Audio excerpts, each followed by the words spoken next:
Hello बच्चों, आज हम कॉन्केव मिरर में इमेज फॉर्मेशन पढ़ेंगे, यानी अवतल दर्पण में प्रतिबिंबों का बनना जानेंगे। पर यह जानने से पहले हम कॉन्केव मिरर के बारे में जो बेसिक चीजें हैं उन्हें एक बार रिवाइज कर लेते हैं। ये कॉन्केव मिरर या अवतल दर्पण होता है जिसका बाहरी पोर्शन पॉलिश्ड होता है और रिफ्लेक्शन इसकी अंदर की सरफेस के थ्रू होता है। ये इस मिरर के बीचों बीच का जो पॉइंट है ये इसका ध्रुव यानी पोल कहलाता है। पोल से इस सर्कल की दूरी, मध्य की दूरी, ये वक्रता केंद्र या सेंटर ऑफ कर्वेचर यानी सी कहलाता है। सेंटर ऑफ कर्वेचर और पोल को जोड़ने वाली लाइन मुख्य अक्ष कहलाती है यानी प्रिंसिपल एक्सिस, और सी और पी के दूरी का आधा ये इसका फोकल बिंदु यानी कि फोकल पॉइंट है जिसको एफ से दर्शाते हैं। ये डिस्टेंस एफ होता है जिसे हम फोकल लेंथ कहते हैं। ये पूरा डिस्टेंस रेडियस ऑफ कर्वेचर होता है यानी वक्रता त्रिज्या, जिसको हम आर से दर्शाते हैं। ये तो हुई इसकी बेसिक चीजें। दूसरी चीज, प्रतिबिंब यानी इमेज बनाने के लिए हमारे पास एक ऑब्जेक्ट यानी बिंब का होना अनिवार्य होता है। जब भी हम किसी बिंब को रखते हैं तो हमने उसे सी, एफ और पी इनके अकॉर्डिंग कहाँ रखा है। सी के पीछे है, सी के आगे है, एफ और सी के बीच में है, एफ और पी के बीच में है, एफ पर है। इस तरीके से बिंब को हम कहाँ रखते हैं ये डिसाइड करता है कि इमेज यानी प्रतिबिंब कहाँ बनेगी। ऑब्जेक्ट इन तीनों के अकॉर्डिंग जहां भी रखा गया होगा उसी के अकॉर्डिंग वो आगे इमेज बनाएगा। इमेजेस कुछ ऑब्जेक्ट पोजीशंस के लिए रियल होती हैं यानी जिनको हम स्क्रीन पे कैच कर सकते हैं। कुछ पोजीशंस के लिए ये वर्चुअल होती है जिन्हें हम स्क्रीन पर नहीं कैच कर सकते। कुछ पोजीशन से वो अपनी एक्चुअल साइज के बड़े यानी एनलार्ज्ड बनती हैं, कुछ में वो डिमिनिश्ड बनती हैं, कुछ में वो अपने सेम साइज की बनती हैं। तो आज हम स्टडी करेंगे कि किन किन पोजीशंस पे अगर ऑब्जेक्ट हो तो एक कॉन्केव मिरर उसकी इमेज कहाँ कहाँ बना सकता है। ठीक है, तो सबसे पहले केस में हम अपनी ऑब्जेक्ट को इन्फिनिटी यानी के क्षितिज पे मानते हैं। क्षितिज पे रखी गई ऑब्जेक्ट से जो किरणें यानी जो लाइट रेस इस कॉन्केव मिरर पे पड़ती हैं उन्हें माना जाता है कि वो हमेशा मुख्य अक्ष या प्रिंसिपल एक्सिस के पैरेलल आती हैं, क्योंकि ऑब्जेक्ट हमसे बहुत दूर है। तो हमने जो रूल्स थे जिनमें हमने पढ़ा था कि प्रिंसिपल एक्सिस के पैरेलल अगर कोई लाइन्स आई तो वो आफ्टर रिफ्लेक्शन फोकस पे मिलती हैं। उसी रूल को हम यहाँ पर अप्लाई करेंगे और इन्फिनिटी पे रखी हुई वस्तु हमेशा बड़ी होती है। ठीक है, तो हम उन्हीं रूल्स को यहाँ पे अप्लाई करके इमेज फॉर्मेशन करते हैं।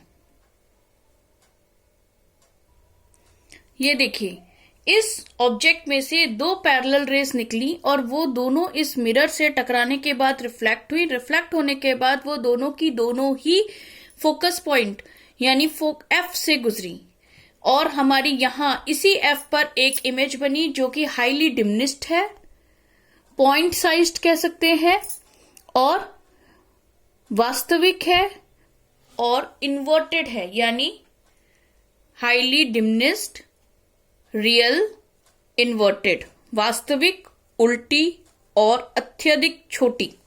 ये हमारी इमेज बनी। मैंने यहां पर दो अलग अलग दूरी पर पैरेलल डिस्टेंस लिए, ऊपर ज्यादा नीचे कम, ताकि आप ये समझ सके कि जैसा आपकी किताबों में दिखाया गया है कि ये पैरेलल और ये पैरेलल बिल्कुल बराबर है, उसके अलावा भी अगर बीच में से अनगिनत रेस निकल रही हो तो वो सारी भी फोकस से ही होकर गुजरेंगी। अब हम धीरे धीरे अपनी इस ऑब्जेक्ट को सी के पास लाना शुरू करेंगे और देखेंगे कि इसकी जो इमेज है वो एफ से कितनी दूरी पर और किस डायरेक्शन में हटती है और उसमें क्या क्या डिफरेंसेस आते हैं।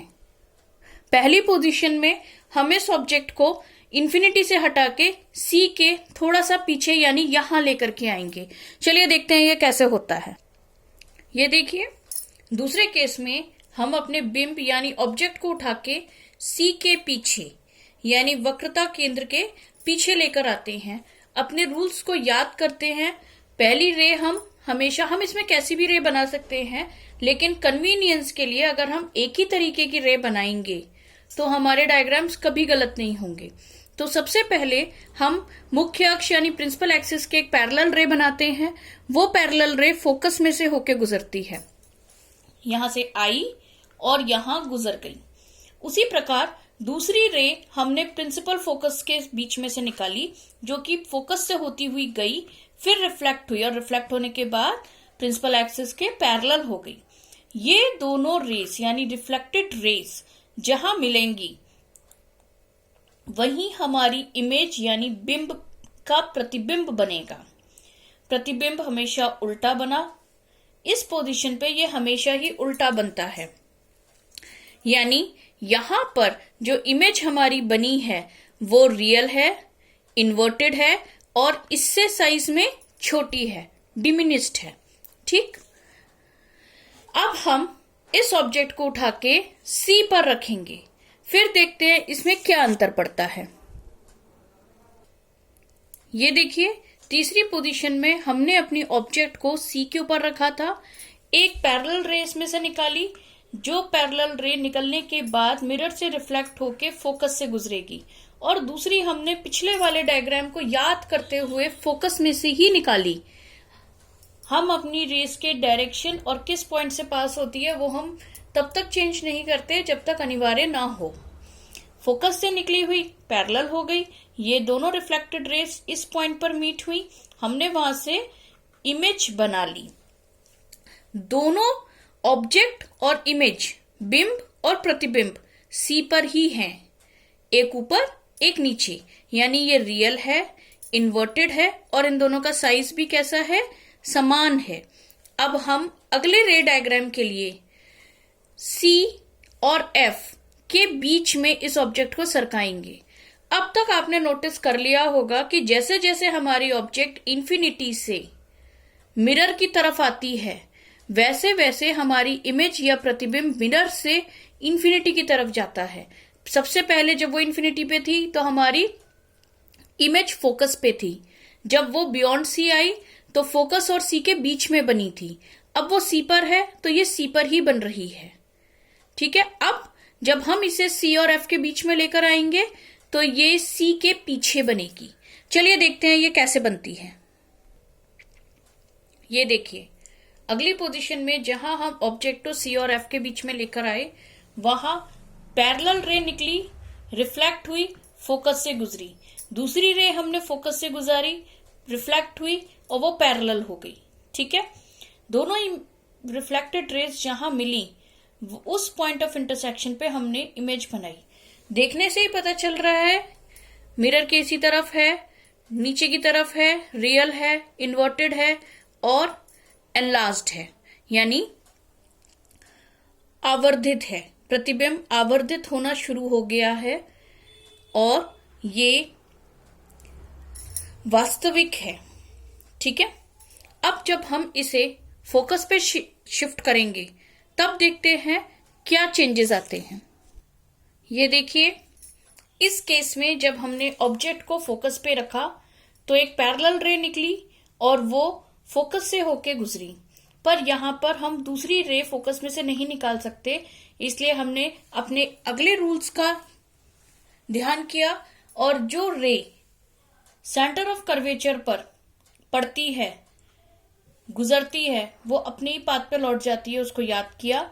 इससे एक दूसरी रे निकली जो उसी डायरेक्शन में थी जिस डायरेक्शन से ये सेंटर ऑफ कर्वेचर से मिरर जुड़ता, वो उसी डायरेक्शन में गई, उसी डायरेक्शन में वापस आई और समांतर यानी पैरेलल होके निकल गई। ये दोनों रेस हम ऐसा अनुमान लेकर चलते हैं कि ये इन्फिनिटी पर जाकर मिलेंगे, यानी ये 5 केसेस एक दूसरे के अपोजिट थे, ये आपने देखा। छठे केस में हम इस ऑब्जेक्ट को उठा के फोकल पॉइंट और पी के बीच में रखेंगे। ऐसी कंडीशन में इमेज कैसे बनती है ये अब देखते हैं।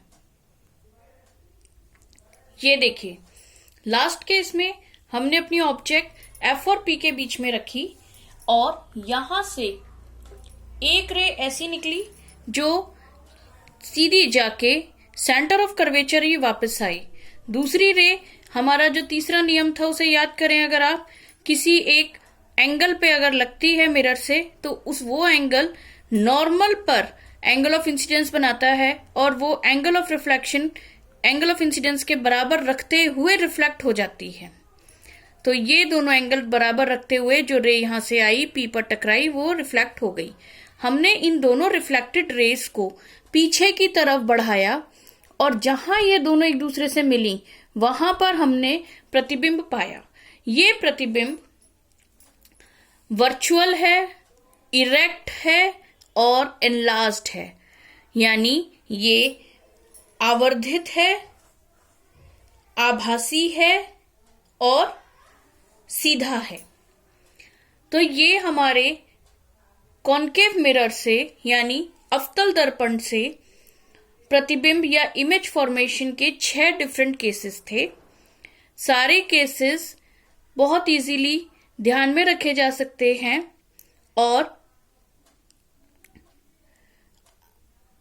इनका उपयोग न्यूमेरिकल्स करने में किया जा सकता है।